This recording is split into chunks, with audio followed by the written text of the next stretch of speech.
Welcome back to White House Field as we apologize for the technical difficulties that have been ongoing over the last couple of minutes, but we're back, and it's the bottom of the fifth, and the Mariners looking to extend their 1-0 lead. Nico Cavadas will lead things off.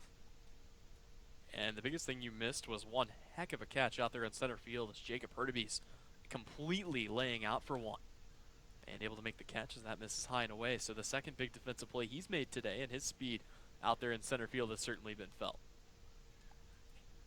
So Jack Leftwich in his fifth inning. 1-0 he delivers his ripped foul off to the left to even the count. Leftwich did have to sit for a while after the delay while Zwak warmed up, but he was throwing in the bullpen, so he was able to stay loose. It looks to continue to impress here at White House Field. That ball is hit into shallow right. Back to make the catch is Dugas for out number one.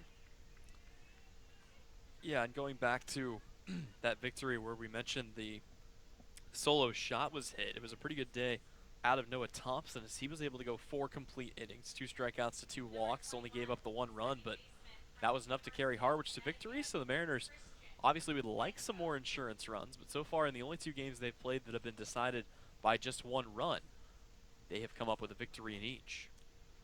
So in steps Christian Fedko, the man of the hour, who hit the lone home run in this game that brought home the only run as he swings and misses at a pitch in the dirt for strike 1. Leftwich trying to get some revenge here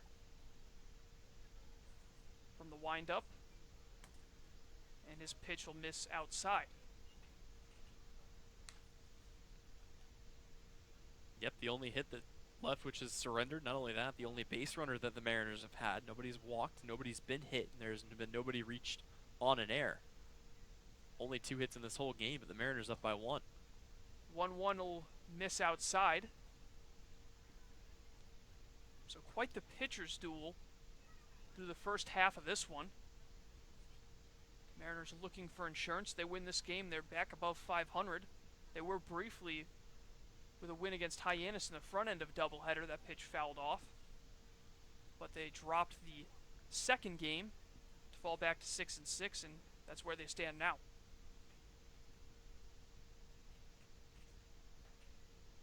Also looking for their first win in their conference this year. All 6 wins coming against Western Conference teams. 2-2. Waved at and fouled down the right field line. And that will get out of play. Yep, Fedko going deep into another AB here, so just keeping himself alive and giving himself an opportunity to maybe get around on another one with 1 away, and Mike Rothenberg standing on deck. 2 balls, 2 strikes to Fedko. And the pitch is ripped into left field. That's going to be a base hit. So Christian Fedko with both of the Mariners' hits so far in this one, and he's on base with 1 away in the bottom of the 5th.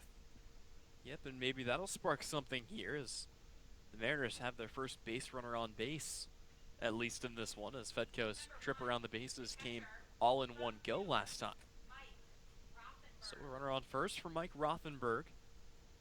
Still early on here in his Cape Cod League career.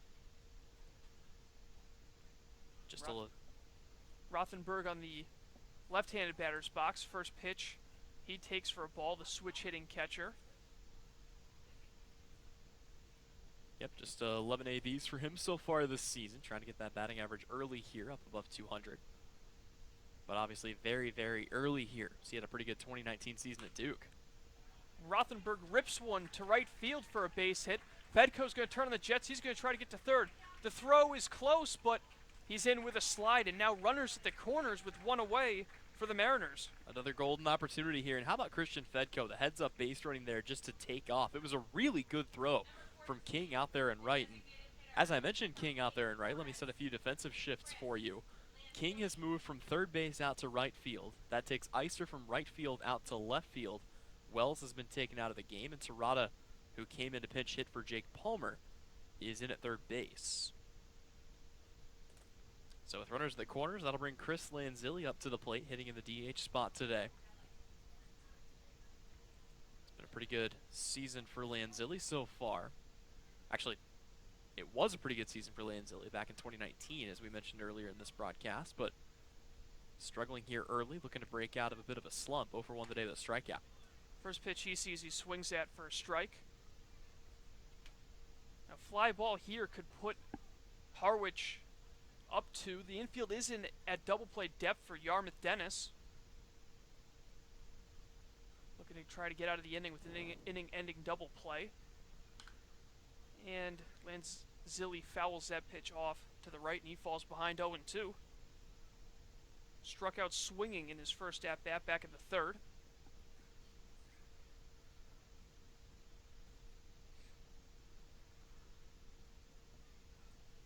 Leftwich from the stretch. Long look in. Now he comes set. And his 0-2 misses upstairs.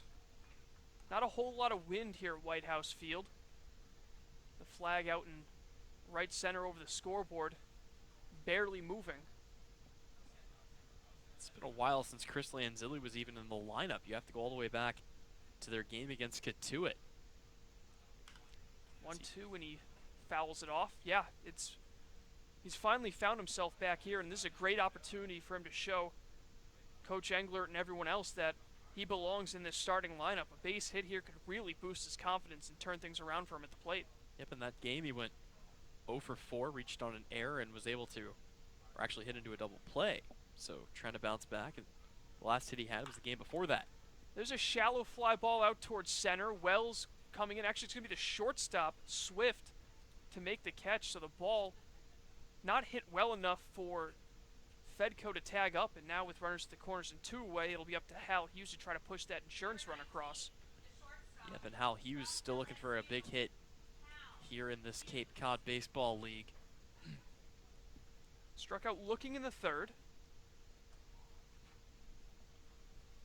That was his 3rd strikeout of the season, and again, still just trying to feel out his footing. Got his first base hit in his 2nd game, that one coming against the Harbor Hawks of Hyannis just a few days ago in their doubleheader.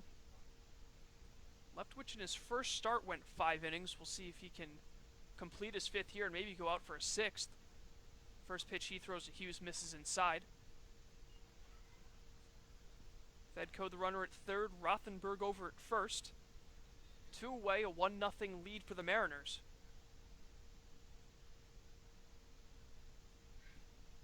Leftwich's 1-0. Check swing, he did go around. That'll even the count. Yep, a big time opportunity coming up here, as you mentioned, runners at the corners, but 2 away. Trying to find a little bit more clutch 2-out hitting. The 1 run of the game came across with 2 runs. 1-1, that one's in there for a strike 1 and 2. Bottom of the 9th, and Brewster and Wareham Gateman exploding for 11 runs.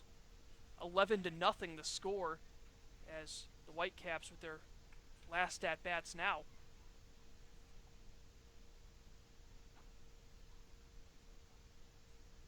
Leftwich was the 1-2. Check swing, did he go? No, he did not, as Cardenas was ready to apply the tag and head back to the dugout, but he did not go, so it'll be a 2-ball, 2-strike, 2-out count. And that's the 2nd time we've seen Cardenas do that, and I've never seen a catcher this eager to get off the field, as we've seen him kind of try to sell that a few different times.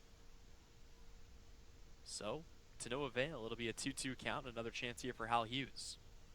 Runner going, the 2-2 misses outside. They try to draw the throw, a hard throw back to the pitcher by Cardenas, but to no avail, so a high IQ play there by Rothenberg to take 2nd, and now there's going to be 2 in scoring position with a full count and 2 away. And with that, the Mariners are back in 1st place in the league in stolen bases. That is their 17th of the year. So Leftwich trying to get a big pitch to get out of the inning. Here it is. And now we'll miss for ball 4, and the bases are going to be loaded for Jacob Hurtubise. Big AB coming up here for Hurtubise, still looking for his first official hit of the season. He's done just about everything else. He's reached on a walk. He's been beamed. He reached on an error, I believe, at one point. And looking for his first hit. Now would be a heck of a time to get it. Bases loaded, 2 outs. His team leading by 1 here in the home half of the 6th. defensively, it's going to be important to try to get that ball to first base as quick as possible, or maybe take an easier route at second or third, depending on where it's hit. First pitch he sees is a chopper to second. Glove down, the throw on to first is a little bit wild, but Wald able to stay on the base, and that will retire the side. So the Mariners leave the bases loaded in the home half of the fifth. After 5, they still lead 1-0 over YD. You're watching Mariners baseball on the Mariners YouTube network.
Back once again at White House Field, the Mariners with a 1-0 lead in a pitcher's duel through 5 innings.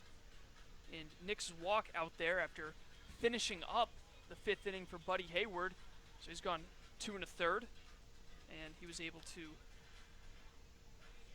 retire 2 of the 3 batters that he faced. He's got Dugas to strike out swinging, then the single for Cardenas, but the pinch hitter Tarota flew out to center. Yep, and so he will face off here against 9-1-2, starting with Drew Swift. And it's been a pretty good day to be an ASU guy, as Trevor Hauver just hit a grand slam for the Hyannis Harbor Hawks to put them on top in their game. They're up on Falmouth 8-3, and Harwich might not be the only team to lose to him here in a few minutes. First pitch from Zwak just misses, and that's a pretty significant win for the Harbor Hawks if they're able to hold on, considering Falmouth is 3rd in the West at 4-4-1. They'll be able to gain ground on them and potentially Bourne, depending on how that game turns out. The 1-0 is in there for a strike. Yeah, right now Bourne is currently ahead of the Chatham A's 4-1, but that helps the Harwich cause here. If they're able to hold on to this one, they'd slide up a spot or 2. Swift flew out to center back in the 3rd, and he's now ahead in the count 2-1. Came in hitting a .167 on 3 RBIs. Also walked 3 times and was able to get a piece of that ball fouled to the backstop 2-2. Yeah, going back to the pinch hitter being used in Riley Terada here early on, you might think that's abnormal, but the one thing that we heard, the scouting report on Scott Pickler, he likes to use a lot of guys. Said YD is one of those teams that will use a majority of the guys they have available every single day to get the best shot they can. 2-2 is a jam shot right over the first base dugout. And lone hit for YD coming last inning by Cardenas. And a really talented lineup coming in 2nd in the league in hits with 94, as pitch fouled off once again. So far they've been silenced. Yep, for the hottest team in what seems like the entire league coming into the last couple of games, but they have lost, I believe, 3 of their last 4. So they've been dropping off a little bit offensively. 2-2, that's on the inside corner for strike 3, and Zwak strikes out Swift looking and head to the top of the order for the 3rd time in this one with 1 away. Noah Campbell looking to reach base for the 2nd time. Yep, Campbell so far today is 0 for 1, a strikeout, but he reached on a walk and stole second before being stranded back in the 1st inning. And things started off promisingly enough, Colin, as he was able to reach the very first hitter of the day, but they just could not bring anybody home or even string together another hit. Campbell, the DH, showing bunt. First pitch will just miss inside. He walked and then stole second back in the 1st, struck out looking in the 3rd. The home run and 4 RBIs on the season for Campbell. He'll foul that pitch off. .563 on base percentage, and that is just unheard of. Well, and a part of this, I mean, it's such a potent offense for YD, but you knew that the kind of numbers they were putting up early in the season were not sustainable. There was no way they were going to be able to hold that throughout the entire season. The question was how many guys would cool down, as this one will miss low in the dirt. So, you know, that's kind of been the question on everybody's mind is how good really is this YD offense? And while it still looked pretty phenomenal numbers-wise, they've definitely slowed down a little bit over their last 4 or 5 games. Swalk with the 2-1 to Campbell. And that will glance off of Rothenberg's glove, go to the backstop for ball 3. You got to race to the ball for the 2 ball boys, and that one will be won by Harwich's side. Pretty good speed there out of number 14 to go and pick that one up behind the dish. Will that be a harbinger to how this game will turn out? Time will tell. The 3-1 is fouled off to the right. It's going to be close, but as long as the Mariners come out on top, I don't think there will be too many complaints here out of the crowd at White House Field, which, as you mentioned, is probably the best crowd we've seen so far this year, as we have just perfect baseball conditions, 75 degrees and sunny. And the lawn seats, if you will, that kind of dot the left and right side are much more full than they have been at any point this season. Yeah, a couple of hills adjacent to the dugouts. Both sides taking advantage of it. The payoff pitch is fouled off right towards the hill, backing out of play. And it looked like a good snag there, but that one just in and out of the glove of a fan. That'll chase a couple kids down to the fence to pick that one up. So that's why you got to squeeze it with 2 hands, Colin. Got to make sure you secure the ball. They teach him that at a very young age. Another payoff pitch. That one will miss low for ball 4, so it's a 1-out walk, the second time that Campbell has reached base via a free pass. And now with 1 away, it'll be Austin Wells looking to do some damage. Yeah, and we'll see whether or not they send him to take off. He's already stolen 1 bases. This will bring up Austin Wells. And it's interesting because the hitting, at least statistically, a lot better for the 2 catchers that came in, Pat Winkle and Mike Rothenberg, than it was for Matt Oldham and Jackson Greer. But those 2 were throwing guys out left and right at second base. The defense hasn't been quite as tight in terms of throwing down to second yet. So it'll be interesting to see if that picks up. First pitch to Wells is a breaking ball in there for strike 1. And there's that big 12-6 hook that we know Zwalk's been working on, and that's the biggest thing he wants to develop this summer. Off to a pretty good start. That thing had some crazy movement on it, and it's in there for strike 1. Lefty against lefty. And a pickoff move to first, check on the runner Campbell.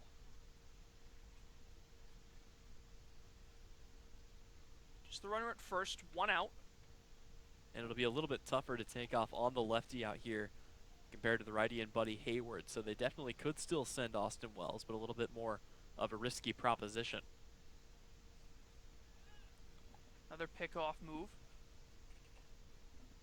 As I said before at the top of the broadcast, Wells with the Pac-12 Freshman of the Year honors. He actually played and started in all 56 games with the Arizona Wildcats. First freshman to do that since Kevin Newman back in 2013. Long look in, Zwalk delivers, runner going. Throw down by Rothenberg. A 1-hopper, tag is late, and so Campbell with his 2nd steal of the game and his 5th of the season. And you couldn't have asked for a better spot there to throw down. Rothenberg was able to pop up, come into the ball, and make a throw down to second, but it may have short-armed it a little bit there. Not the best throw that we've seen, and that one kind of takes a bounce in front. So in safely with the 2nd stolen base of the day, as you mentioned, is Noah Campbell. And with 1 away, runner in scoring position here, the tying run just a few bases away. Campbell, the only Red Sox player to reach scoring position, and he's done that twice now. But still without a hit. Only hit again belonging to Noah Cardenas. 1 ball, 1 strike. Wells looking at least to move the runner over at the bare minimum. Pitch will miss outside, so he's ahead in the count, 2-1. Here's where you got to be careful. Don't want anything back to the backstop. The worst thing you can do right now is put Noah Campbell just 90 feet away from coming across. Want to focus on getting at least 1 out here. If he moves up at that point, it's kind of a moot point, but got to be awfully careful with the speedster over there on second. 2-1 fouled straight back. Same situation that we saw back in the first inning. He was out there on second base, and a fly ball to Riley King out and left allowed him to move up just 90 feet, but unable to come across, and the inning was over. Wells drafted in the 35th round back in 2018 by the Yankees. Now finds himself on the YD Red Sox. The 2-2. High fly ball down the left field line, fading towards the bullpen. Weimer will give it a look, but it is out of play. So it'll stay 2-2. Yep, just on the wrong side of that fence. The offensive explosion coming out of the Hyannis Harbor Hawks as they're now up 8-3 over the Falmouth Commodores, who were in a bit of a backslide at one point, leading the division, now risking falling below 500, and if the score holds in Bourne, they'd fall to second to last behind the Harbor Hawks. Hyannis looking for win number 2. Looking to perhaps right the ship here in late June. 2-2. There's a high fly ball to right field. That ball's carrying, and it is gone. Austin Wells with his 4th home run of the season, a 2-run shot that puts the Red Sox ahead of the Mariners now 2-1. And that'll put him in first place in the league, Colin. What do we say? Not the best batting average in the world, but the kid can absolutely slug, and there it is. A 2-run bomb over the right field fence, and the script has been flipped here as the Mariners go from having a 1-run lead to a 1-run deficit. Red Sox on top 2-1. This walk trying to get a 2-2 fastball by him on the inside corner, and Wells was just ready for it. Great rotation, and he just yanks it over the right field fence. So now Zwak will face the heart of the lineup with 1 away and the bases empty. Riley King, now playing right field, is 0 for 2 on the day, and the first pitch is in there for a strike. Yeah, that one a little bit less of a no-doubter. Cabrera gave it a chase, but just kind of ran out of real estate out there, and it drops just in front of the tree line. That pitch will just miss to even the count. So the first earned runs of the season given up here by Nick Zwak. Foul ball off to the right. So now only 9 Harwich Mariners pitchers, which is still an absurd number when you think about it, have not given up a run so far this season. Of course, a few of those, or one of those at least, not currently on the roster. Logan Allen's services are done for the year. 1-2 will just miss the outside corner. King coming into this game with a .462 batting average. Just the lone RBI. University of Georgia. 2-2 check swing. Did he go? He did, and that is out number 2. Yep, second time today. Riley King is down on strikes, both looking. So Zwak, clearly not shaken by the home run, gets right back to it. Just hopefully the damage not already done here by the YD Red Sox. The offense going to have to wake up a little bit and give at least 2 more runs of support if they're going to get out of here with a win today. They did strand the bases loaded to end the 5th inning. Mariners had them 3 on, but Hurtaby's unable to drive in a run. Now they're paying the price for it as Andrew Eister, now second in the team in home runs following the bomb by Austin Wells. There's a foul ball. Yep, and a good snag out there by the YD pitching coach. Or, one of the YD pitching coaches, I should say. So it'll be an 0-1 count here. For Zwak, still 3 strikeouts on the day, and again, he's only really made 1 mistake. But how many guys have we said that about this year for Harwich? It seems like giving up home runs has kind of turned into their thing. They haven't given up a ton of hits. It's just been the long ball that's really killed them. This one will miss down in the dirt for ball 1 to even the count at 1-1. Eister from the University of South Carolina. Had a solid season with Forest High School. Hit .530 that in his senior year, as it's a 2-1 count. The Marion County Player of the Year back in 2017 for his high school. He ended up being drafted in the 27th round out of high school by the Arizona Diamondbacks. Foul ball now down the right field line to even the count at 2. Yep, a lot of guys taken in that amateur draft and kind of elected to come back to college and hone their skills a little bit more. Of course, having to wait until they come of age to be eligible for the regular MLB draft. So 2 balls, 2 strikes, 2 outs, 2 home in the inning. And Zwak delivers. That ball's yanked foul off to the left.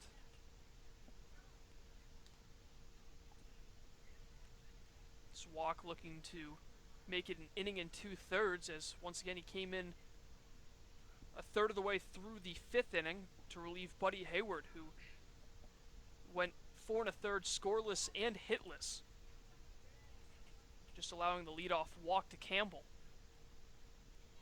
Zwak looking in from the windup. A long look in. Now he comes home. And that one just missing on the inside part of the plate. And that'll make the count full. Yep, again, just trying to find a way out of the inning, regroup, get the offense back out there. But for the time being, YD with a chance to maybe extend the inning and catch Harwich off guard here. The 3-2. And he's able to stay alive, fouling it off to the backstop. A pretty good at-bat here from Eister,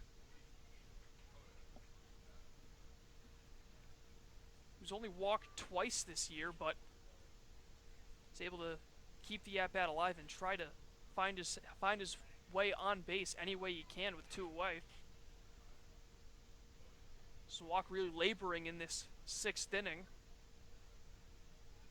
The 3-2.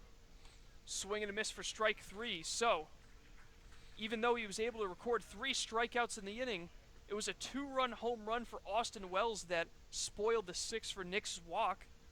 And now the YD Red Sox enjoying a 2-1 lead over the Harwich Mariners as we head to the home half of the 6th. You're watching Mariners baseball on the Harwich Mariners YouTube network.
Back here once again at White House Field is after a 1-0 start for the Mariners. They now find themselves behind 2-1 following the 2-run shot in the top half of the inning by Austin Wells, his 4th of the season. That puts him in the league lead for home runs.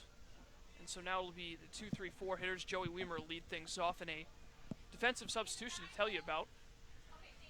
Yep, it'll be RJ Yeager coming into play shortstop in place of Drew Swift. And we'll get you updated really quick on whether Swift has come out of the game or whether he is moving somewhere else, but a defensive substitute either way here for the Red Sox. So Weimer digs in. First pitch from Leftwich, who's now in his longest start so far, misses low and outside. His 2nd appearance of the year. Went 5 against Katuitt back on June 16th.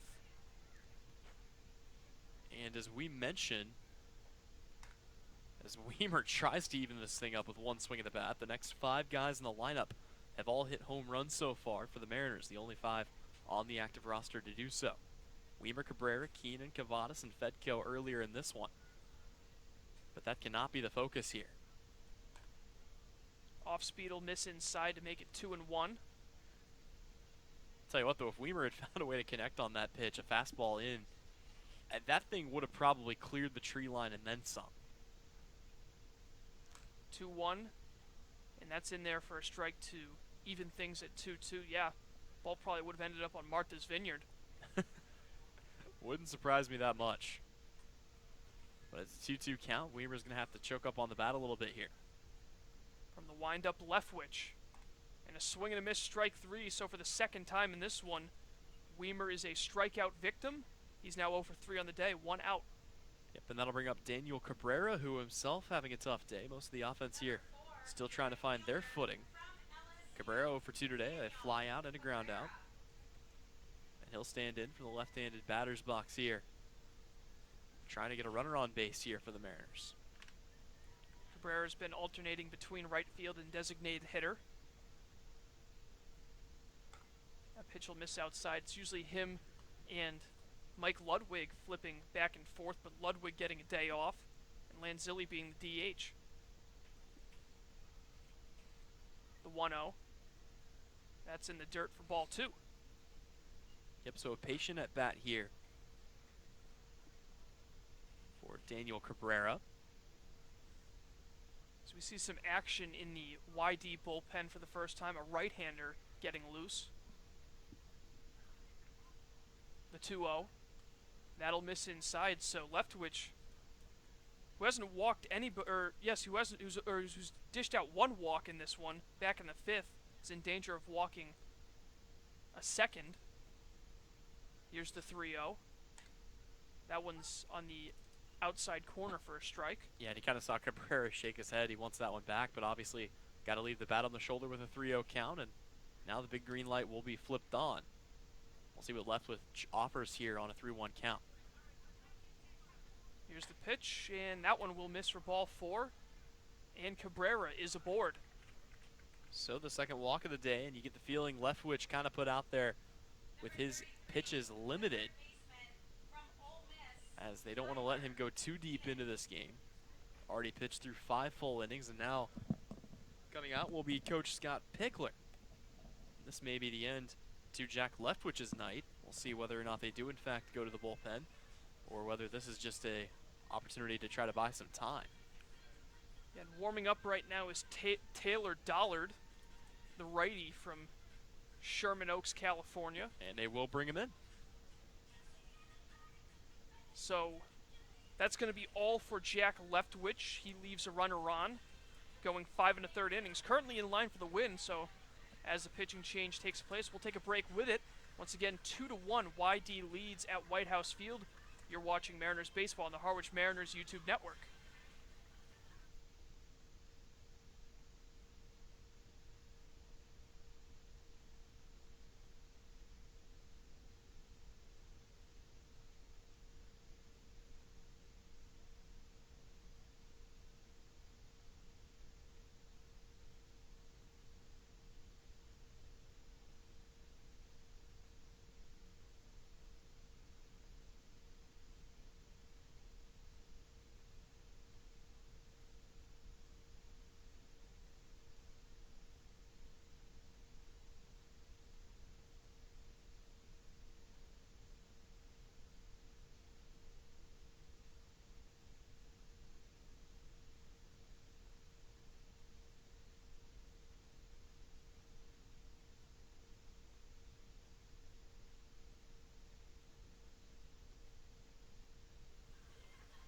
It'll be Taylor Dollard taking over for Jack Leftwich for the YD Red Sox.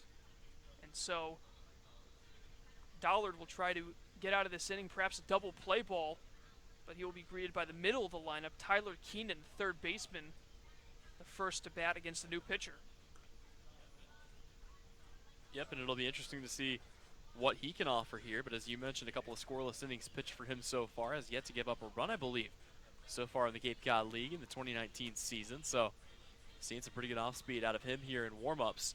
But again, it'll be a brutal part of the lineup he'll face off against in Tyler Keenan, Nico Cavadas, and Christian Fedko. So far, the first 2 guys that I mentioned are both 0 for 2, though, as Keenan has grounded out and struck out, and Cavadas has flied out a couple of times. So that'll be a chance here with a runner on first to try to get something going. Let Jack Leftwich exits the game, 5 1/3 innings pitched. Only 3 hits, 6 strikeouts, and just 2 walks, but he is responsible for the man on first and Daniel Cabrera.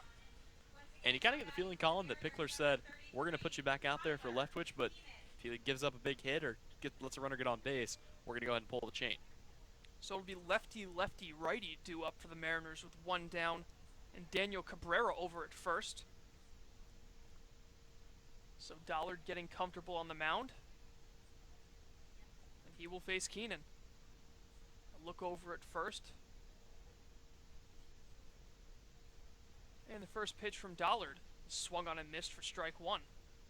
Yep, for Dollard out of Cal Poly, a 2.43 ERA as a freshman back in 2018. 3 saves for him and 37 strikeouts to just 10 walks. So pitched 19 games, all of which came out of the bullpen. Won the Jim Newkirk Fireman's Award as the team's top reliever. His 0-1 pitch is a backdoor breaking ball in there for a strike to go ahead 0-2. Dollard with 3 innings pitched so far in 2 appearances, and he has yet to give up a run and has only given up 1 hit. He's got Keenan in the hole 0-2. Decent lead by Cabrera over at first. And the pitch. That'll miss outside. Tough pitch to lay out there by Keenan, just a straight fastball away that keeps it just off the plate. So it's 1-2 here. Actually, the first summer action that we've seen out of Dollard, at least as this entire season. Last year, resting up an oblique strain injury and elected to take the summer off. So far, so good health-wise this year, as there's a swing and a miss for strike 3, and so Keenan, for the second time, strikes out, and there are now 2 away with Cavadas at the plate. Yep, and for Cavadas, it's just going to have to be about straightening it out here and not trying to do too much. He's been a bit of a streaky hitter so far this season. We mentioned that big stretch where he had 8 at-bats, reached base 8 times, including 6 hits and a couple of walks, but since then he's gone a little cold. He went 0 for 3 back against the Hyannis Harbor Hawks in Game 2 of the doubleheader. Game 1 was really where his reign of terror ended. So 0 for his last 5, including 4 strikeouts. First pitch he sees misses up and away. He'd been red hot before coming into this game, including a 7 consecutive at-bat streak where he reached base. 7 hits in a row in those at-bats, and now he's ahead in the count 2-0.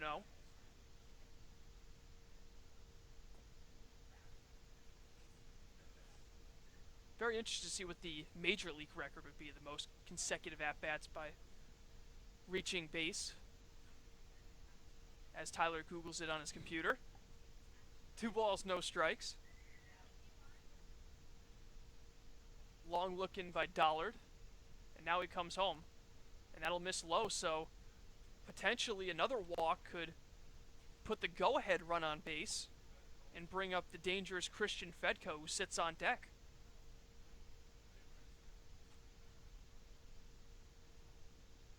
3 balls, no strikes. Cavadas waiting, and Dollard delivers.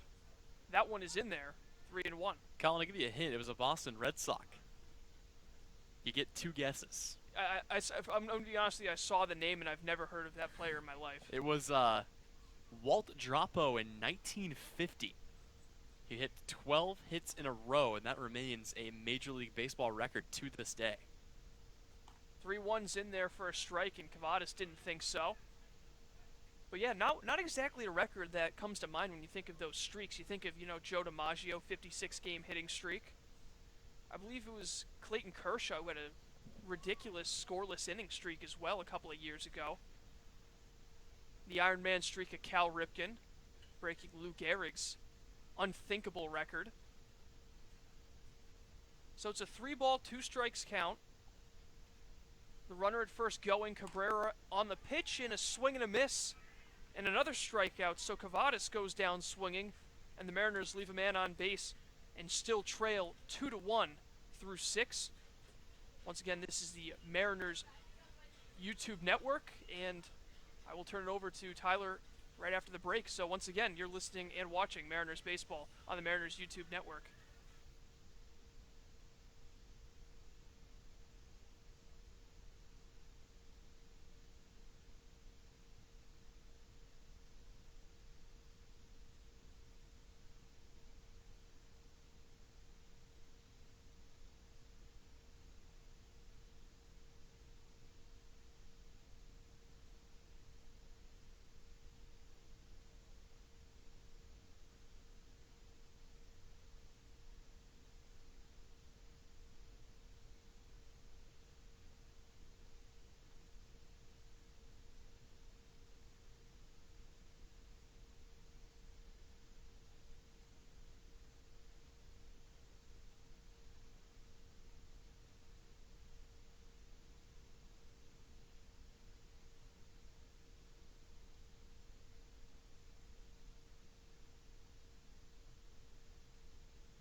Welcome back to White House Field. We're through 6. It is 2-0 YD over Harwich.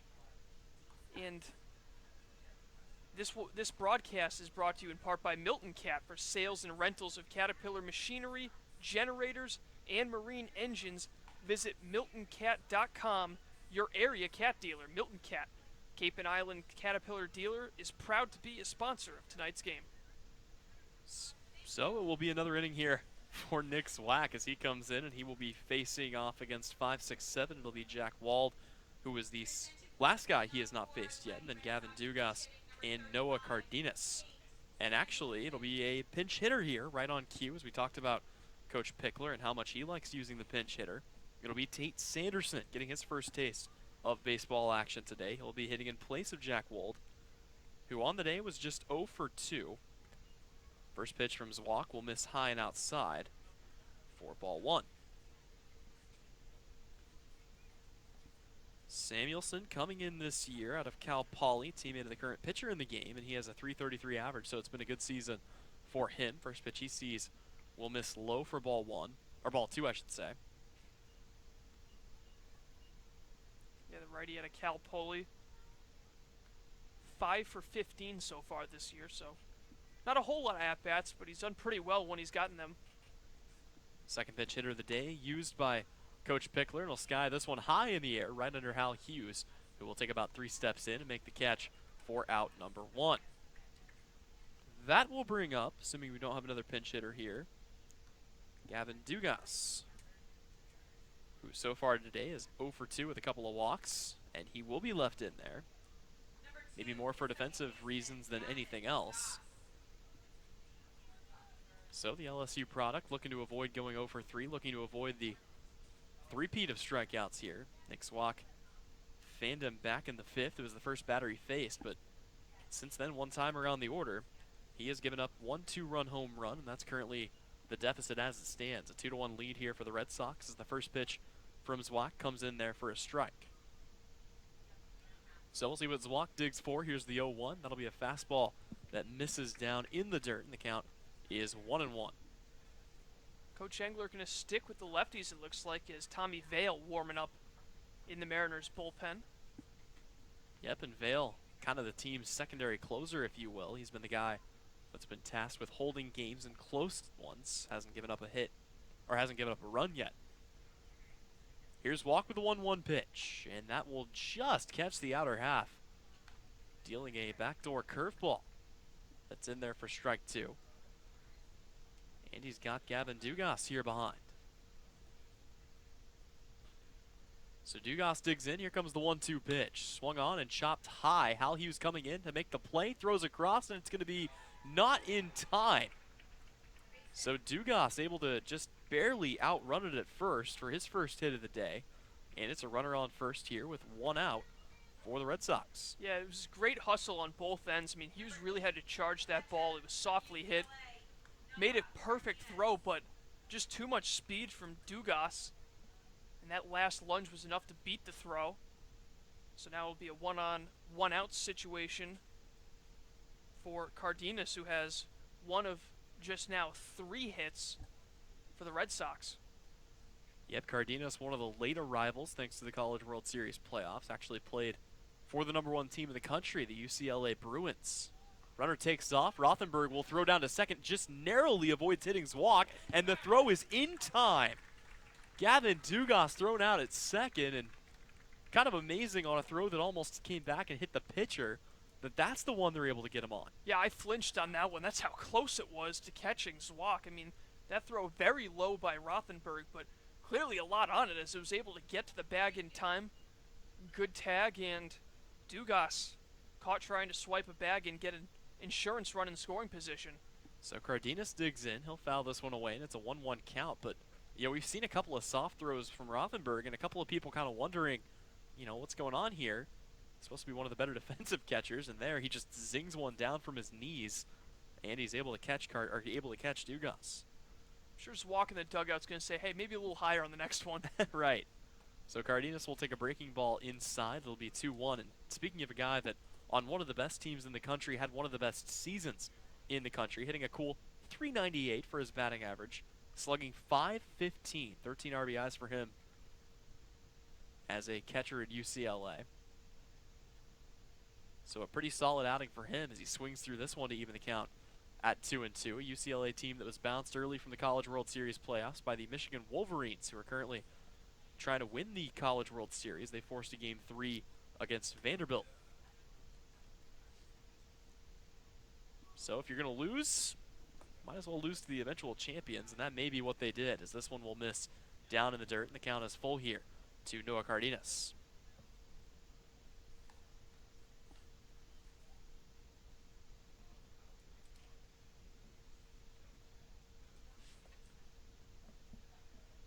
Big pitch coming up here for Nick's walk. Payoff on its way to one of the most dangerous hitters here in the lineup. And here it comes. That's going to be taken right back up the middle, and that'll get down well in front of Hurtubise. So another man on base here, but because Dugas got thrown out at first, it's just one, or at second, it's just one base runner out there with 2 away for the Red Sox for Riley Terrata. Yeah, the ball's just jumping off the bat of Cardenas in this one after striking out back in the second. A couple of lasers hit to left center and center respectively. And once he kind of gets that launch angle down, he could really become another potent bat in this already deep Yarmouth-Dennis Red Sox lineup. So digging in now is the pinch hitter in Riley Terrata, taking his second at bat. First time up, he hit one right to center field, but it was an excellent diving play by Hurtubise to get him out.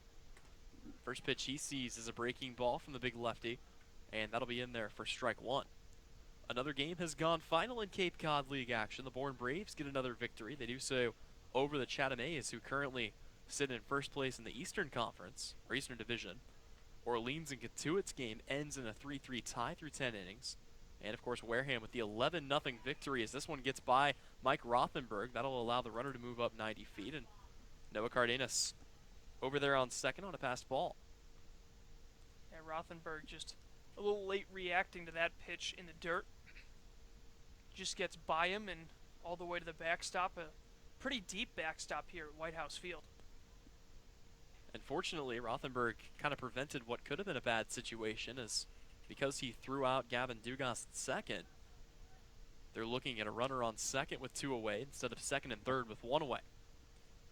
Either way, Terrata looking for his first hit of the game, 0 for 1 today. He stands in from the right side. Here comes the pitch. And that's going to be in there. Little late action on the cutter.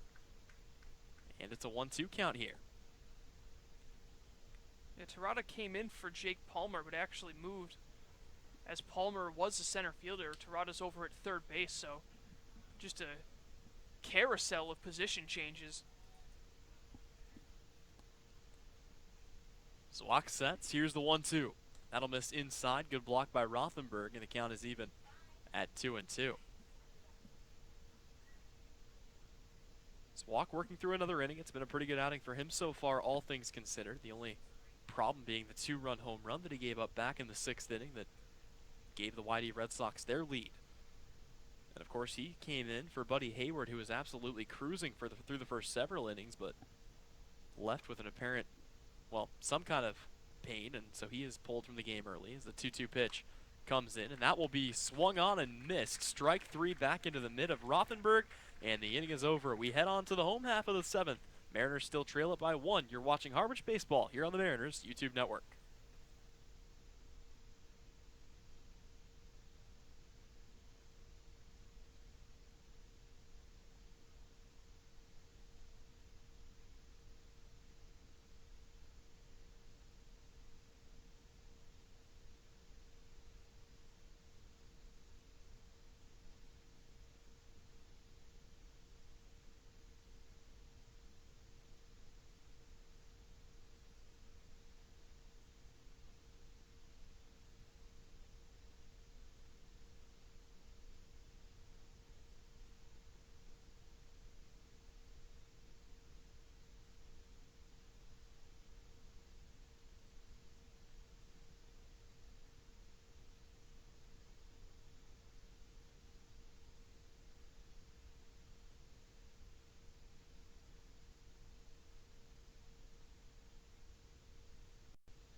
Welcome back to White House Field. Tyler Henry alongside Colin Casey bringing you coverage of Cape Cod baseball all season long.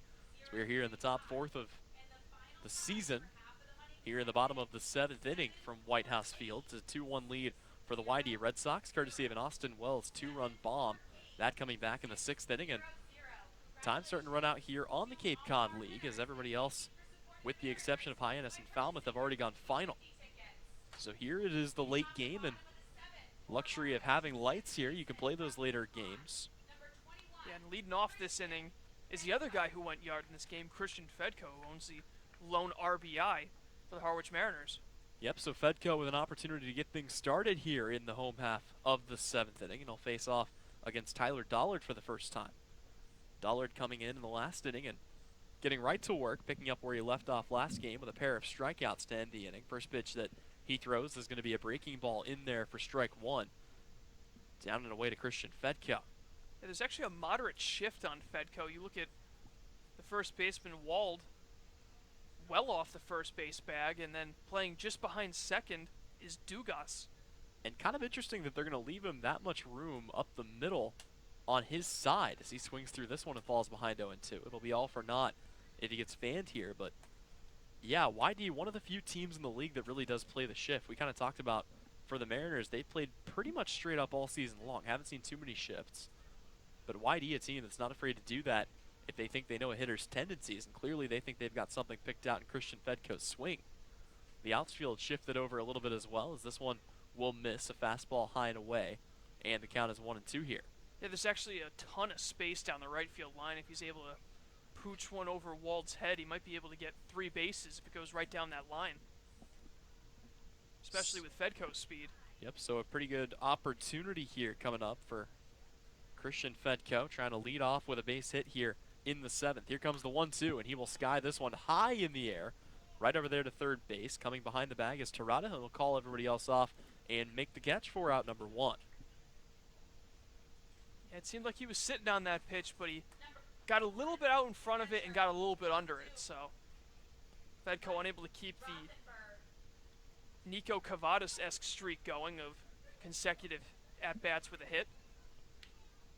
So that will bring up Mike Rothenberg, who today is 1 for 2 with a base hit and a stolen base, also grounded out back in the 2nd inning. One away for the Harwich Mariners here in the home half of the 7th. Here comes the pitch from Dollard, and that one will be fouled off. Back behind the Mariner dugout.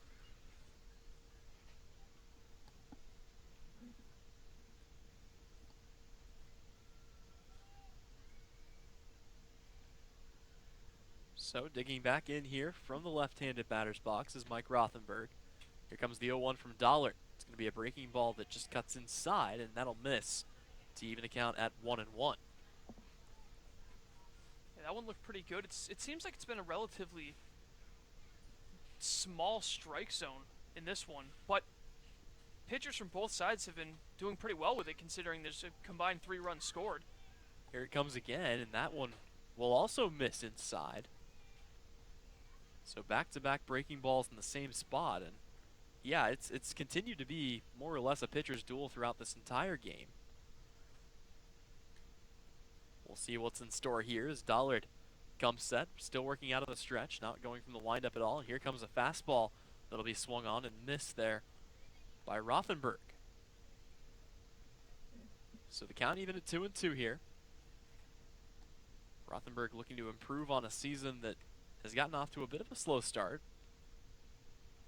Hitting just 182 coming into this one, but looking to improve that. It's already got 1 base hit on the day. And he will take a fastball. He had to kind of back out of the way, but it's going to be called strike 3. And down on strikes is Mike Rothenberg. Yeah, that pitch looked like it was in a similar spot to the previous 2 that were called a ball, so I don't know if maybe it was a little bit higher or lower in terms of height, and that might have made the difference, but Rothenberg not too happy at all. So that'll bring Chris Lanzilli up to the dish. Lanzilli today 0 for 2 with a strikeout and a flyout. Looking to get on base here with 2 away for the Harwich Mariners in the bottom half of the 7th. They trail it 2-1. Just 3 hits for each team. Here comes the first pitch from Dollard, and that'll be swung on and missed. Getting just over the top is Lanzilli. And he's fallen behind here to start the at-bat.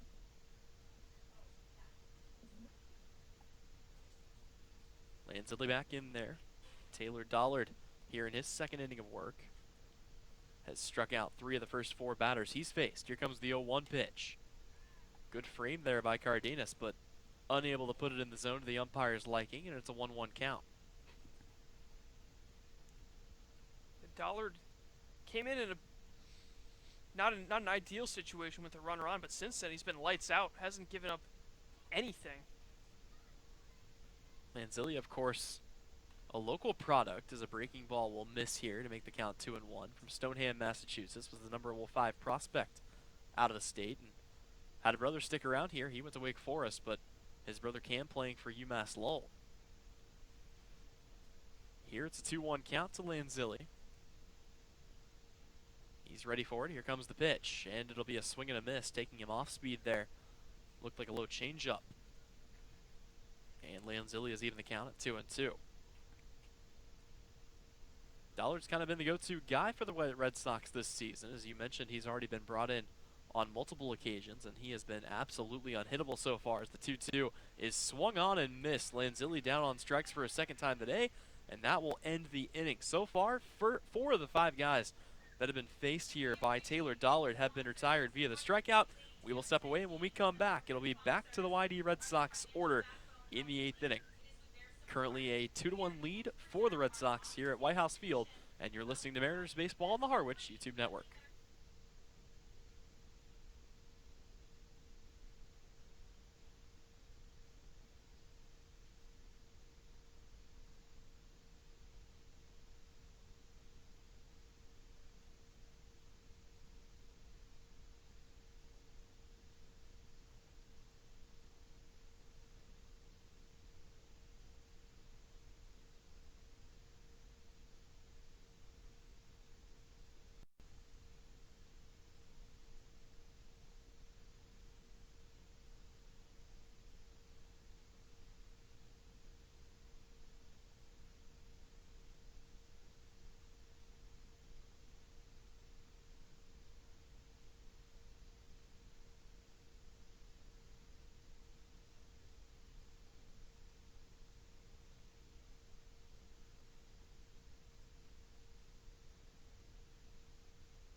Welcome back to White House Field. A pitching change being made here for the Harwich Mariners, and Colin, it'll be one of the better arms we've seen this year out of this Harwich team. A surprisingly excellent performance so far this year.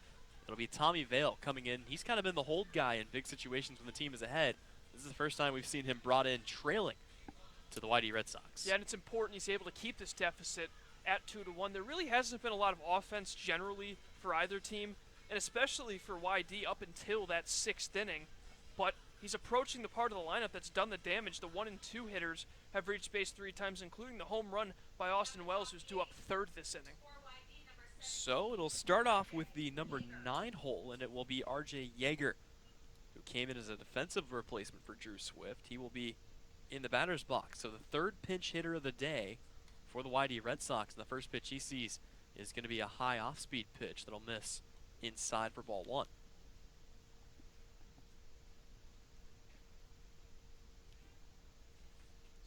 So Yeager in his first at bat here, coming in to replace Drew Swift, who went 0 for 2 with a strikeout and a flyout. He'll watch this one miss low and away for ball 2. Yeager from Mercer, school well known for beating Duke in the first round a couple of years back in the NCAA basketball tournament. Seems like that happens every couple of years. 2-0 pitch will be a fastball that'll just miss in here. And for Tommy Vail, I mean, this has been a pretty fantastic start to his 2019 summer campaign, as he's come into 2 games. He's pitched 3 innings, has yet to give up a run, 1 save, 5 strikeouts, no walks. But here he will give a 4-pitch walk to RJ Yeager to start the 8th inning, and the Red Sox are in business with nobody out. Yeah, not what you love to see, especially with the top of the order coming up. Vail's got to really hunker down here and get some strikes going. but not too many of them considering how dangerous this part of the lineup can be. It's all about placing and locating those pitches, and we know how patient Campbell's been. He's walked twice in this game. We'll see if he can either draw a third one or maybe put a ball in the gap and give his team an even bigger advantage. Yep, officially 0 for 1 with a strikeout today, but as you mentioned, a couple of walks to get on and a run scored on the 2-run bomb via Austin Wells. So with the runner on first, the first pitch is going to be that cutter, and it'll just get into the zone. So it'll be a 0-1 count here on Noah Campbell. And of course, he's also dangerous on the base paths. 2 stolen bases in this game, 1 in the first, 1 in the sixth. So Vail sets, working out of the stretch here.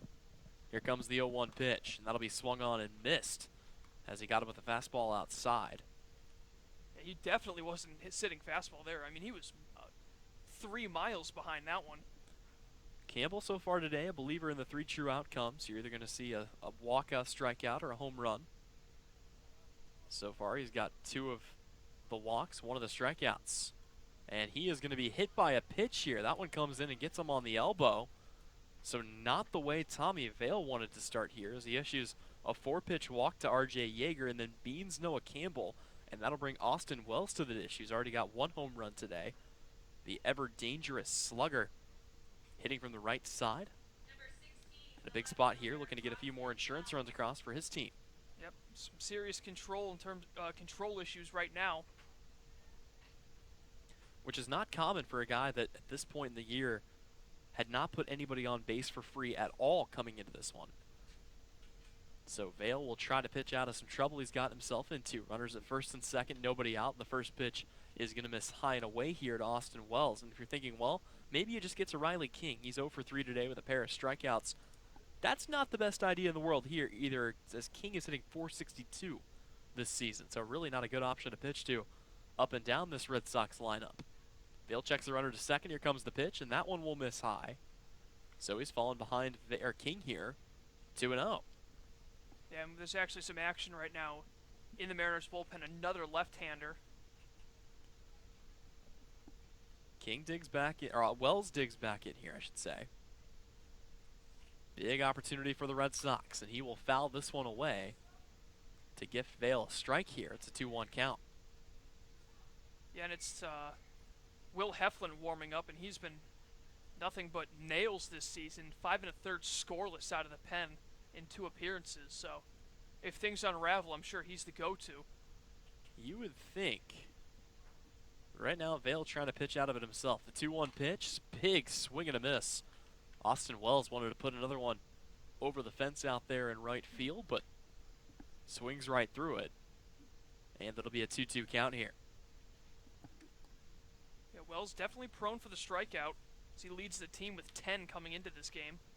Right now, the infielder's holding the runner on here, so a lot of space up the gap, and this pitch will miss. There's the cutter in the dirt, and it's a full count. And a good hitter like Wells, he hits a line drive that's at least 1 run. Certainly could be. Also have to be very careful, though, that you don't risk lining out. But certainly, I mean, an aggressive move, something it wouldn't be too terribly surprising to see Coach Pickler put on here. We'll see what happens. Payoff pitch. Here comes the 3-2. And that one is going to be laced down the right side, but foul by a good foot. So we'll do it again here. Yeah, and if the runners were going on that, which they weren't, that ball got down, hit down the right field line. If it was a fair ball, it would have been all sorts of trouble for the Mariners. But they'll draw it up again, and Wells looking to add to his 2 RBIs on the day. Austin Wells, 1 for 3, but that one hit was a big one, a 2-run home run that gave them their only 2 runs of the day, and he'll swing through a fastball for strike 3. Tommy Vail gets 1 away. Yeah, that's a big out right there, especially A, because of who's at the plate. Wells now with 4 home runs on the season, and B, you got 2 on, nobody out. Worst case scenario, or best case scenario would be a double play ball, but after that a strikeout, and now a double play would get you out of the inning. So it'll be the scuffling Riley King, who's 0 for 3 on the day with 2 strikeouts. 0 for 3 on the day, but so far a pretty good season. Again, hitting .462. So he will try to break an 0 for streak here. Oddly enough for him, though, only 1 RBI this season. Interesting to see a guy hitting that well have RBI numbers that low, but. And especially in that part of the lineup, the 3-hole. Well, and you wonder whether he hasn't been hitting kind of higher up more often previously before this series. Either way, he'll face off against Tommy Vale. First and second, one away. First pitch he sees is skied high into the air. Rothenberg's going to chase this one back to the screen, and that'll get just out of play. So it'll all be for a strike. Yeah, that one was kind of in a blind spot for us. That ball disappearing behind the wall. Really the only blind spot that we have. I think everywhere else we've got pretty much covered from our window perch, but There's no place like home. no place like home. I agree. We have a roof over our heads.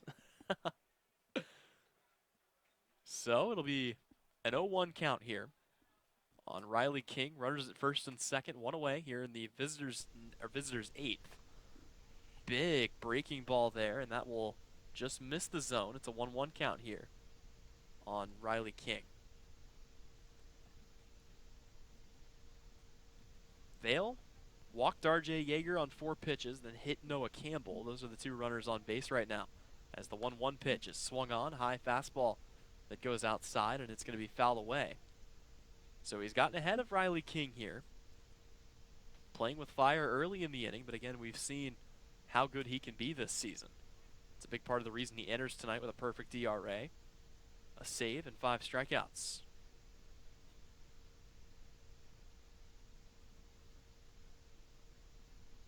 So a 1-2 count. King stands in. Vale checks the runner back to second. The pitch. That one swung on and hit into the gap. Coming in is Weimer. They're going to send the runner. Weimer's going to throw this one. It'll be cut off by the pitcher, and the run will score. So it'll be another run here, an insurance run for the Red Sox. As coming across to score is R.J. Yeager, and the position stays the same. Runners at first and second, one away, and that'll bring up on Andrew Eister, who is 0 for 3 today. Yeah, Tyler Keenan cutting off that throw in from Weimer. It would have been a close play, but I do think that the runner Yeager would have scored. But a great job of hitting by King. Break out of the 0 for 3, finds a gap on the left side of the infield, and he extends that wide D lead to 2. Yeah, and I completely agree. He would have been safe at home, so not the worst decision in the world by Keenan to cut that one off, but it'll allow another run to score, an RBI single for Riley King. Just his second RBI of the season, ironically enough. And here comes the first pitch, and that one is going to be lifted high to center field.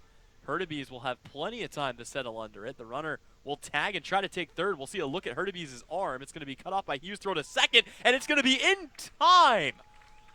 How about that to end the inning? Hal Hughes cuts it off and guns down the runner at second as Riley King tried to advance. How about that for a heads-up defensive play? Yeah, I don't know why they sent King there if he went on his own tagging up. That ball wasn't hit all that deep. It was in moderate left center field. Hurtubise threw it to the cutoff man, which gave him the option.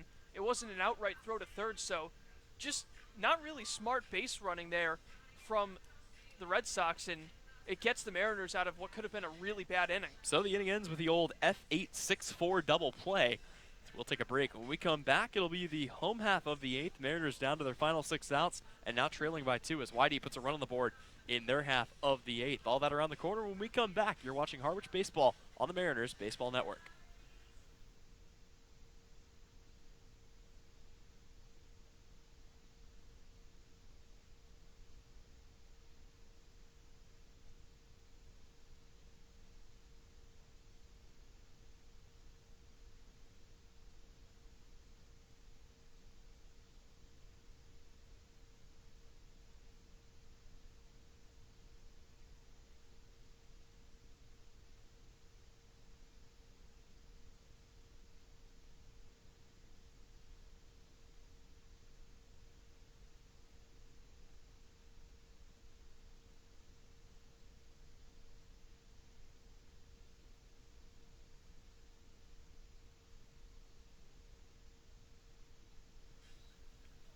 Welcome back to White House Field. Tyler Henry alongside Colin Casey. Back out there for another frame is Taylor Dollard, and he will face off against 9-1 and 2. It'll be Hal Hughes, Jacob Hurtubise, and Joey Weimer, who today have had a pretty tough go of it. They've combined to go 0 for 7 with a couple of strikeouts. So looking to break out of that here as Hughes comes up in the 9-hole. He reached on a walk back in the 5th, and the first pitch he sees, he will swing at and chip that one foul. 4-0-1 count here against Taylor Dollard, who has looked really, really good since coming into this game, Colin. 4 strikeouts, and he's retired all 5 hitters he's faced. And like you mentioned, he's facing a trio of hitters who have scuffled at the plate here. Hughes the only one who's reached base in this contest. Here comes the 0-1. Hughes will watch that one go by. Fastball right down Main Street, and he's fallen behind here 0-2. Just 3 hits for the Mariners in this game. The last one coming off the bat of Mike Rothenberg back in the 5th inning. The only run coming off of a Christian Fetko solo shot. And currently they trail the Red Sox 3-1. This one's going to be rolled up to short. Hughes trying to beat the throw out at first, but it's going to be in time as R.J. Yeager comes across the diamond to Wold. Out number 1.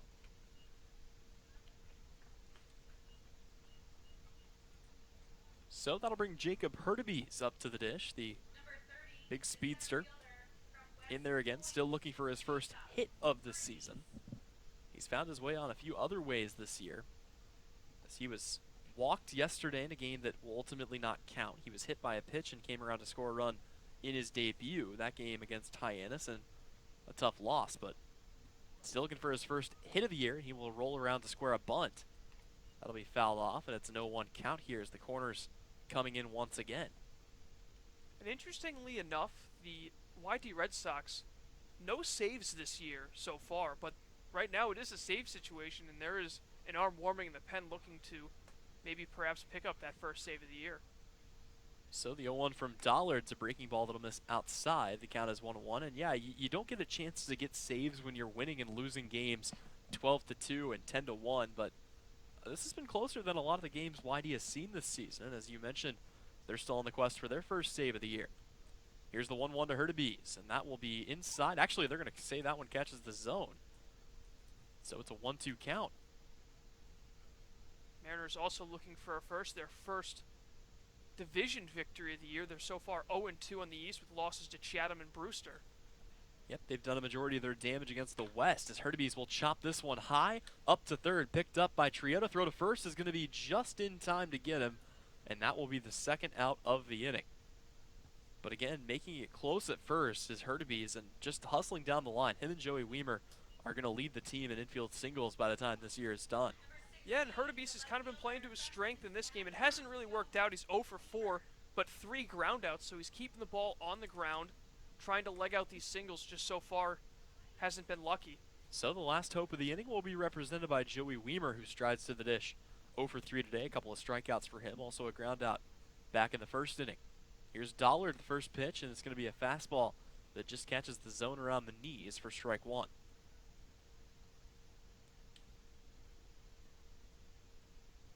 This game started at 6:30 as we head near the 9 o'clock hour. It's been a pretty quick one here from White House Field. The 0-1 pitch is going to be taken up the right side by Joey Weimer, and that'll be good for a base knock. Weimer takes that into the old 3-4 hole. And with 2 outs, the Mariners may be in business here as Daniel Cabrera strides to the plate. Yeah, and Cabrera represents the tying run, and he does have a home run on the season, that one coming this past weekend against Hyannis, so one swing of the bat could tie things up for the Mariners, and we'll have to see if Dollard can work his way out of this inning by himself. Cabrera with 4 RBIs in that game. That actually leads the team on the season, so he wasted no time getting right to work, and now he'll have a chance here with 2 away and a runner on first. His team trailing by 2. This one will miss in the dirt. Make it a 1-0 count. Taylor Dollard trying to keep his slate clean, as he hasn't given up an earned run so far this year. You mentioned for Taylor Dollard this year, 1-0 as a reliever, 3 innings pitched, 5 strikeouts coming into this one, so he has nearly doubled that. Already 4 strikeouts for him so far. He comes set from the stretch, checks Weimer back to first, and comes home. And it'll be a big hook there. That'll miss high for strike 2. And Colin, for the first time today, we see Taylor Dollard go to the stretch. Yep, he's been out of the stretch, sorry. Right. But the first time he's had a runner on base to worry about, I should say. Yep, a lot of relievers do. They just kind of only go from the stretch. Weimer fakes taking off, and this pitch will miss down, but popping out of his stance there is Cardenas. Wonder how aggressive they'll be with Joey Weimer over there on first base. He's been caught stealing once this year, but he's gotten 5 stolen bases to show for it. So a lot of speed over there on first. Obviously getting him across the plate is helpful, but doesn't tie the game. Cabrera ready for the 3-0. They leave the green light on for him, and he'll foul it back to the backstop.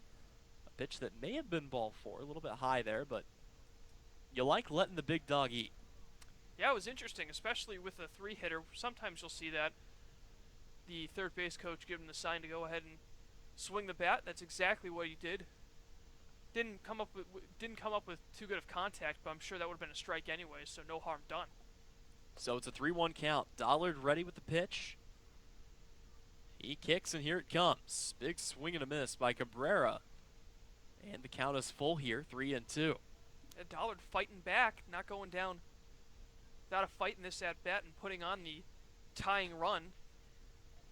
As with some action in the bullpen, I think it's Zach Mathews warming up for the Red Sox. We'll see if he will get the 9th, but right now, got to get out of the inning here. Runner on first, tying run at the plate. Weimer will take off. It'll be softly chopped back to the pitcher. Dollard picks it up, throws to first, and that'll be in time for out number 3. So the inning is over. Harwich able to get a runner on with 2 out, but can't make anything of it. We head to the 9th. That'll be the Red Sox up to bat one more time. They lead it 3-1 here on the Harwich Mariners Radio Network.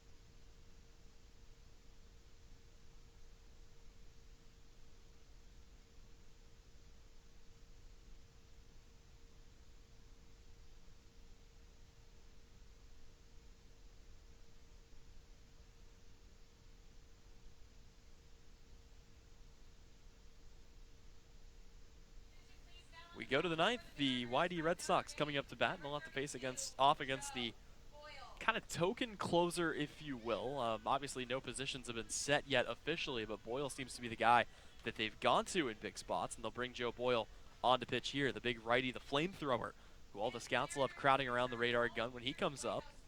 He will be facing off here against 5, 6, and 7. It'll be Tate Samuelson, Gavin Dugas, and Noah Cardenas, pending, of course, potential pinch hitters. Yeah, Try saying that 5 times fast. And Boyle, who's been in this is his 4th game this year.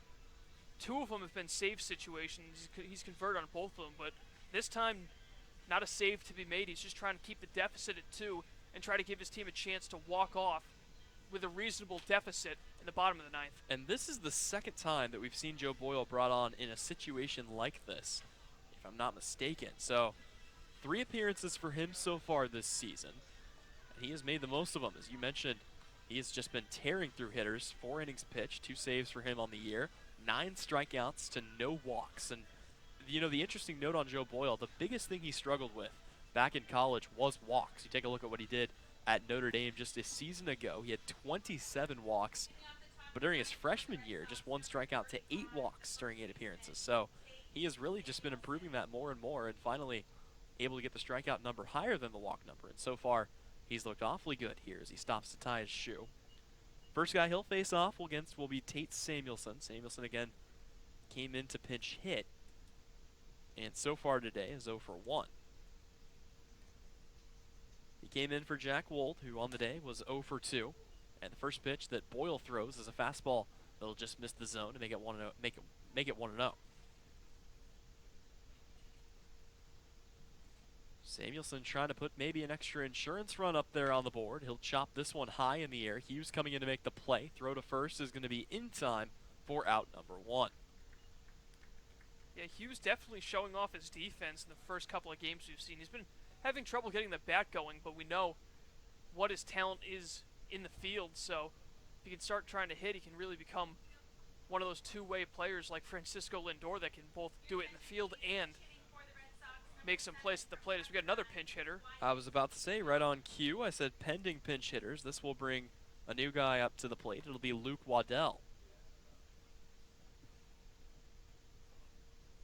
Take a look at what Waddell has done so far this season as he'll face Boyle for the first time today, hitting just 174 coming into this game. And the first pitch he sees, he'll check his swing at. They'll check down the line, and they say he did not go. So it'll be a 1-0 count here to start his at-bat.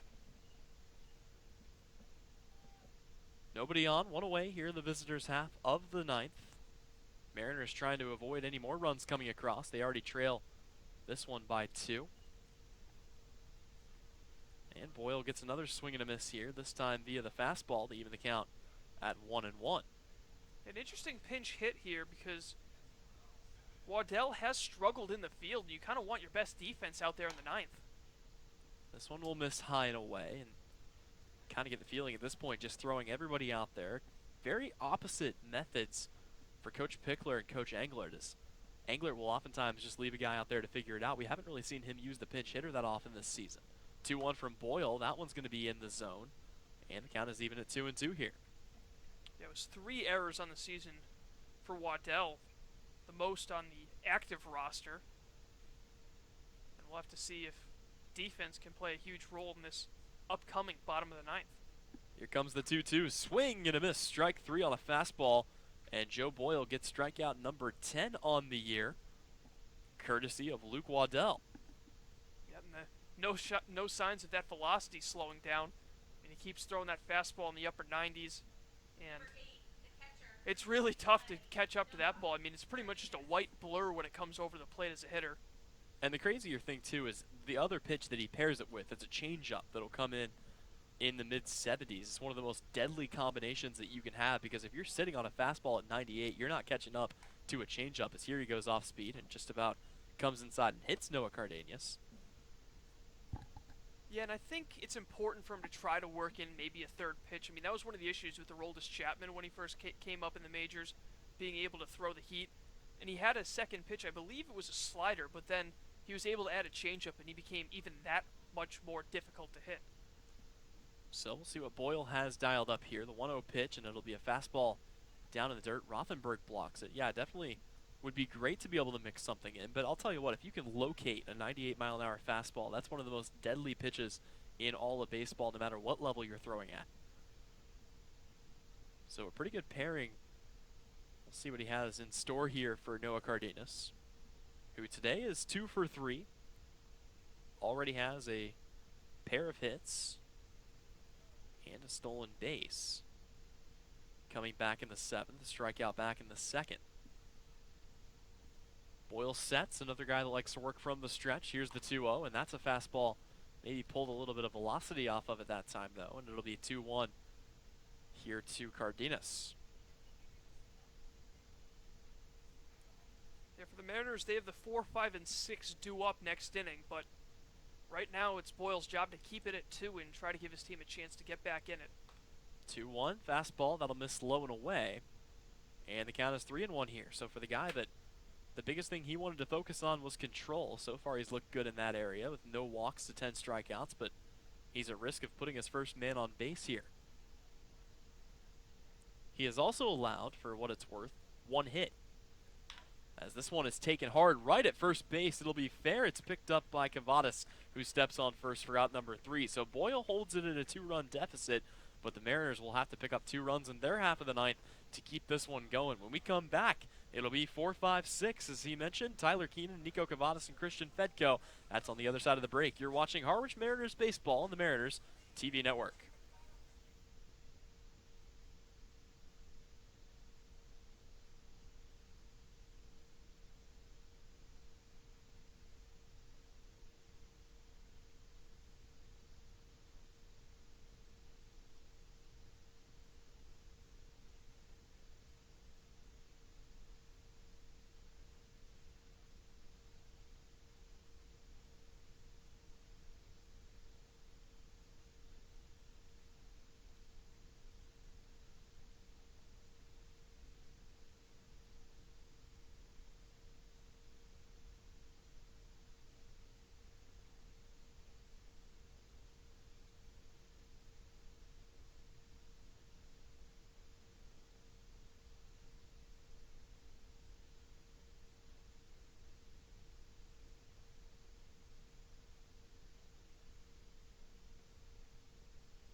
head to the home half of the final frame in the bottom of the ninth.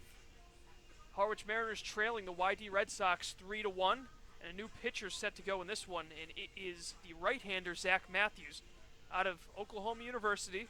He's got a 21.60 ERA, but this is only his second appearance. In his first, he went only an inning in the third, gave up 4 earned, 2 hits, 2 walks, struck out 3. So he's trying to pick up the first save of the year for the YD Red Sox.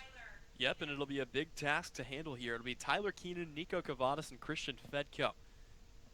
They represent the final 3 hopes for the Harwich Mariners, and they'll face off against Mathews. Heck of an outing for Taylor Dollard, who goes 2 2/3, just gave up 1 hit, 4 strikeouts, no walks, and no runs.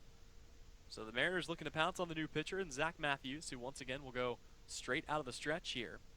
And Tyler Keenan will dig in. First guy will take a big hack at that one and swing through it for strike 1. Yeah, Taylor Dollard with a phenomenal performance out of the pen, going 2 2/3 strong. He only gave up 1 hit and was able to keep the Mariners lineup scoreless. So with him gone, Harwich looks to pounce here in the bottom half of the 9th inning. This could be it for the Mariners, as Keenan will foul this one away. He's fallen behind in an early hole here, 0-2. Harwich, of course, trying to avoid dipping under 500, as they were just able to get above that mark during the game against Hyannis. Then fell back to 500 in the second half of the doubleheader, so trying to keep their heads above water here. As the 0-2 pitch is on its way, swing and a miss, strike 3, and Tyler Keenan is down on strikes for the first out of the inning. Yep, third time that Keenan has a K written next to his name. 0 for 4 on the night. Just a tough night for him after having a pretty successful first few games with the Mariners, including that big one where he drove in 3 runs in Wareham. So this will bring up Nico Cavadas, another lefty, to face off against the right-handed arm out there in Zach Mathews. Here comes the first pitch from Mathews, and that one will be taken right to short. It'll be picked up by Yeager, who will throw across in time for out number 2. Yeah, routine play there for Wyatt Young. And it was a simple 6-3, so now quickly 2 away, and YD just 1 out away from making it 3 straight victories. The last hope is represented by Christian Fedko, who today is 2 for 3. He's had a heck of an outing. Got his first home run of the season back in the 2nd inning, and then was able to get a base hit in the 5th. Aside from that, 0 for 1 with a flyout. So 2 for 3. Mariners down to their final out here in this one. Mike Rothenberg stands on deck if he's needed. Zach Mathews trying to pick up the first save of the day and squaring up to bunt, then pulling it back is Fedko. That'll bring the infield in. Don't get the feeling he had any intention of actually bunting, as he pulled that one back well before the pitch even came near the zone, but maybe just trying to keep the infield off balance. Yeah, actually, quick correction, I believe, is it is actually Yeager still at short. So the 0-1, that'll miss down in the dirt. All these substitutions are just hard to keep track of. Got guys all over the place. So Fedko digging in here. Harwich down to their final out, trailing at 3-1 here in the bottom of the 9th. YD looking to pick up another win here, and they would have a chance to actually jump into first here, as Chatham took a loss today. They'd be tied at 15 points apiece. 1-1 pitch, and that will miss low and away, so it'll be a 2-1 count here on Fedko. Yeah, Fedko and Rothenberg combined for 3 of the 4 hits. The other one belonged to Joey Weimer, so 6 and 7 hitters, providing most of the offense for the Mariners tonight. 2-1 is the count on Christian Fedko. Here comes the pitch, and he will foul this one off. The count is even now at 2-2. Falmouth is still fighting in their game. They've got 2 on and 2 out in the bottom of the 9th. They trail it to Hyannis by a score of 4-10. So a lot of work for them to do as well. Not quite as much for Harwich, but they are down to 1 final out. It's a 2-2 count here on Christian Fedko. Still going up against Zach Mathews, who is looking for the first save of the year for the YD Red Sox. Here's the 2-2 pitch. Check swing, and they're going to say he went around. So that will do it on a strikeout to Christian Fedko, and this one is in the books. YD gets the victory by a final score of 3-1. We'll take a break, and when we come back, we'll put the cap on it right after this. You've been listening and watching Harwich Mariners baseball on the Mariners Radio Network.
Welcome back one last time to White House Field. Tyler Henry alongside Colin Casey to wrap it up. It'll be a 3-1 victory for the YD Red Sox when all is said and done. So for YD, they will advance on the season to 7-4-1, which will be good enough to tie Chatham in the #1 spot. And Chatham actually picking up their 5th loss of the season, so that'll be the tiebreaker. YD sits atop the Eastern standings. Harwich stays at the bottom. They'll drop to 6-7 on the year here with a tough-fought loss, but unable to bring runs home at the end of the day when it mattered. And the pitching looked pretty good, but at the end of the day, it'll still be a loss for Nick's Walk as he comes in relief of Buddy Hayward, who left early with apparent pain.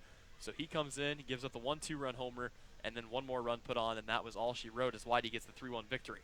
Yeah, it'll be interesting to see. Hopefully that Buddy Hayward's all right. He pitched quite a game through 4 1/3 innings, not giving up any hits and just the one walk, and he was able to strike out 5 in that period of time. So a great start for him. Unfortunately, not a lot of offense from Harwich outside of the solo shot from Christian Fedko back in the second. That was their only run, and turns out they needed more than one to win this game, as Austin Wells with a big 2-run home run, and that ended up being the difference maker in this one. Yep, the bullpen looked awfully good for the YD Red Sox. Taylor Dollard and Zach Mathews combined to pitch 3 2/3 of an inning, giving up just 1 hit and combining for 6 strikeouts to silence the Harwich Mariners bat. The win goes to Jack Leftwich. He improves to 1-0 on the season. The loss, as I mentioned, goes to Nick's Walk. He drops to 0-1. And the first save of the year for the YD Red Sox goes to Zach Mathews as he gets the victory by a final, again, of 3-1. So for the Harwich Mariners, again, they fall on the night, but they will be back in action, Colin, tomorrow in what should prove to be another interesting matchup. I think they actually have the day off tomorrow. Or no, sorry, they do have the day off tomorrow. And I know it's hard to believe, but we actually have a scheduled day off for once. What I meant to mention, and again, this blew my mind, or didn't blow my mind, slipped my mind. They will actually be at Fenway Park tomorrow, so it will be an interesting day for them as they will take some practice in front of a lot of scouts out there at Fenway. Every team gets an opportunity to head there. So we will be shipping up to Boston tomorrow to catch that, but they come back and will play, I believe, Orleans on the other side of that for a home-and-home with the Firebirds. So that'll do it for us. For Tyler Henry and Colin Casey, I'd like to say thank you once more for tuning in. The Mariners take the loss 1-3. Once again, they drop to 6-7 on the season. YD improves to 7-4-1. Thank you for listening, and you've been watching Harwich Mariners baseball here on the Mariners